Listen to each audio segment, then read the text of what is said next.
अल्लाह ताला कुरान मजीद में इरशाद फरमाते हैं, जान लो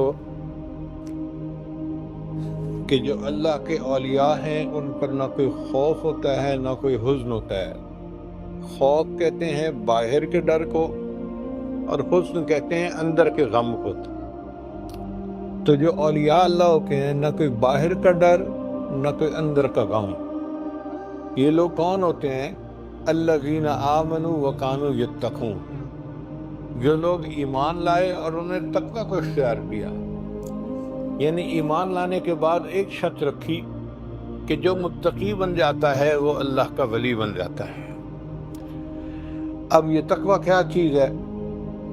कुरान मजीद पढ़ते हैं तो पहली आयत में तक़वा का तज़किरा, अलिफ लाम मीम ज़ालिकल किताब ला रैब फीहि हुदल लिल मुत्तक़ीन। अब एक तालिब इल्म जब कुरान मजीद पढ़ता है तो वो हैरान होता है